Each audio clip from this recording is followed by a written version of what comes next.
자, 이제 여러분도 아시다시피 마지막 순서입니다. 굉장히 오랫동안 기다리셨는데요. 김성갑 서울 광진구청장님이십니다. 모시기 전에 좀 여러분 큰 박수와 환호 좀 부탁드립니다. 왜냐면은 우리 그 김성갑 광진구청장님이 사실 마지막 순서가 아니었어요. 그런데 이제 몇몇 분들이 먼저 가야 된다라고 해서 끝까지 배려를 해주신 오늘의 배려의 아이콘이 되지 않을까 싶은데 우리 김성갑 서울 광진구청장님 무대 위로 모셔보겠습니다. 자, 여러분 이렇게 뵙게 돼서 반갑습니다. 광진구청장 김성갑입니다. 많이 지루하시죠? 마지막이지만은 가급적이면은 5분 안에 마무리하도록 하겠습니다. 자, 여러분 저는 오늘 주제를 우리 국민들과 정부가 공감할 수 있는 그러한 주제를 잡아봤습니다. 인구절벽, 저출생을 해소할 수 있는 방안을 주제로 잡아봤습니다. 뭐 다 알고 있는 사실입니다. 어제 오늘 얘기가 아니기 때문에. 여러분 잘 아시겠지만은 저출생을 해소할 수 있는 방안은 굉장히 많죠. 또 저출생의 요인은 여러 가지가 있습니다. 그런데 그 중에서 가장 큰 요인은 두 가지로 집약할 수 있다고 합니다. 첫 번째가 경제적인 요인, 두 번째가 젊은 친구들의 가치관의 변화라고 그럽니다. 경제적인 요인을 들여다보면은 사실은 주거 문제가 가장 심각하다고 그러죠. 하지만 이 경제적인 요인은 정책으로 어느 정도 해소할 수가 있습니다. 하지만은 더 무서운 거는 두 번째 젊은 친구들의 가치관의 변화죠. 이게 가장 큰 요인입니다. 그런데도 불구하고 출생률 제고를 위해서 간혹 정부도 그렇고 지방정부에서 여러 가지 젊은 친구들을 상대로 해가지고 이벤트를 간혹 할 때가 있습니다.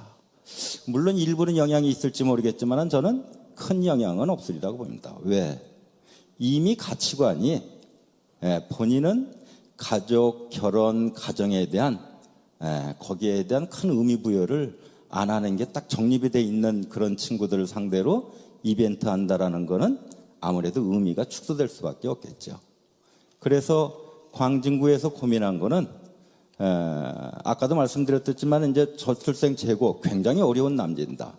여러분 잘 아시겠지만은 이명박 박근혜 정권 9년 동안 출산율 제고를 위해서 약 120조를 투여했다고 합니다.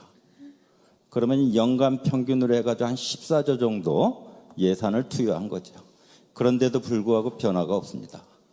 문재인 정부 들어서 역시 저출산 역점 사업 중에 하나입니다. 2019년도에 지표를 보니까 저출산 제고를 위한 정책과 사업비 중앙부처에 분산된 걸 전부 집계를 해보니까 약 24조라고 합니다. 작지 않은 예산이죠. 그런데도 불구하고 대한민국 출산율, 합계 출생률이 1, 2하로 떨어졌습니다. 서울시 출생률은 0.76, 그거보다 더 작죠. 대한민국은 0.98, 광진은 0.71입니다. 서울의 25개 자치구 가운데 출산율이 가장 낮은 자치구가 관악입니다. 낮은 건 역시 젊은 친구들이 많은 비율을 차지하고 있는 데가 그런 것 같습니다. 그래서 저희는 이 저출생을 해소할 수 있는 방안이 여러 가지가 있는데 그 중에 하나가 자라나는 우리 청소년, 자라나는 아이들에게 가족, 가정, 결혼 이거에 대한 소중함, 이걸로 인해서 긍정적인 가치관 정립에 이러한 프로그램, 이러한 교육이 영향을 미칠 수 있을 것 같다. 아주 장기적이고 거시적인 겁니다. 아마 15년, 20년 후에 이 아이들이 컸을 때 그때 효과가 나타날 수 있다고 봅니다. 자, 한번 살펴보도록 하겠습니다. 자, 이런 순서대로 설명을 드리도록 하겠습니다.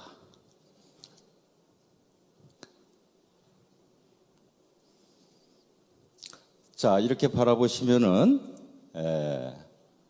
인구 통계인데 40대 이하는 비율이 떨어지죠. 고령화 사회를 반증할 수가 있습니다. 40대 이하 인구가 감소된다는 것은 저출생의 영향이라고 볼 수가 있겠습니다. 자, 결혼 출생 건수를 비교를 했습니다. 서울입니다. 서울 하루. 자, 보시면은 결혼은 약 28%, 2012년하고 2018년 6년간에 비교했을 때 28% 감소했습니다. 하루입니다. 출생은 이거보다 더 큽니다. 약 38%, 6년간 지표 비교입니다. 자, 가치관 형성의 필요성, 아까 서두에 제가 말씀을 드렸죠. 자, 보십시오. Z세대라고 그럽니다. 잘 아시죠? 이 지표가 금년 1월 3일 날 한국일보에서 보도한 기사입니다. 그런데 Z세대, 결혼을 반드시 할 필요가 없다라고 답한 친구가 남성은 50%고 여성은 약 82%입니다. 엄청나죠? 자, 또 보시겠습니다. 자, 이 89% 젊은 친구들이 자녀가 반드시 있을 필요가 없다. 이거는 미혼 남녀나 결혼한 그 신혼부부들 전체 대상으로 한 겁니다. 엄청난 겁니다, 이게. 자, 대한민국 학계 출산율 제가 아까 말씀드렸죠. 1 이하로 떨어져 가지고 2018년입니다, 벌써. 0.97입니다. 서울은 0.76, 광주는 0.71, 그렇습니다. 자, 인구구조 변화. 자, 아까 말씀드린 대로 요인이 여러 가지가 있는데요. 이렇게 경제적인 요인, 사회적인 요인, 그 다음에 가장 무서운 거는 젊은 친구들의 가치관의 변화라고 저는 생각을 하는데 이건 저뿐만의 생각이 아닙니다. 자, 광진구 사례를 좀 말씀을 드리겠습니다. 자, 그래서 아까 제가 서두에 말씀드렸듯이 저출생을 해소할 수 있는 방안이 여러 가지가 있는데 저희 광진구에서는 자라나는 우리 아이들에게 긍정적인 가치관 형성에 좀 도움을 줄 필요가 있겠다. 그 방법은 교육인데 2017년대 이 방법을 제가 조희영 교육감님하고 상의를 했습니다. 이런 상황에서 이러한 방법을 학생들을 상대로 이렇게 교육을 하면 어떻겠습니까? 했더니 공감하시더라고요. 그런데 서울시 전체를 갖다 인류적으로 교육한다라는 거는 간단치 않을 것 같습니다라는 연락이 왔어요. 그래서 그러시냐고 그러면은 광진구만 하겠습니다. 해가지고 광진구 교육장, 성동광진 지원청이죠. 교육장하고 상의를 했습니다. 제가 이렇게 얘기를 했습니다. 어쨌든 이런 취지인데 교육 방법, 교재 교육 내용은 교육계에다 위임하겠다. 또 대상도 교육계에다 위임하겠다. 그건 왜 그러냐면 그쪽이 더 전문 분야니까요. 전문가들이니까. 비용만 광진구청에서 되겠다.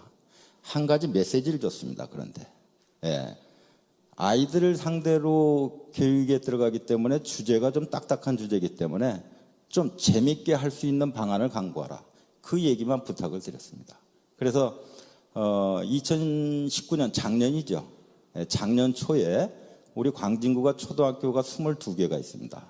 사립초교 포항해가지고 22개 교육장하고 저하고 22개 초등학교 교장 선생님들을 모시고 간담회를 통해서 이 부분에 대해서 설명을 했습니다. 그런 과정입니다. 자, 그래서 22개 초등학교에서 15개 초등학교가 참여를 했습니다. 다 자발적으로 이렇게 유도를 했습니다. 15개 초등학교에서 약 1,800명 정도가 학생이 이 교육 프로그램에 참여했다는 내용입니다.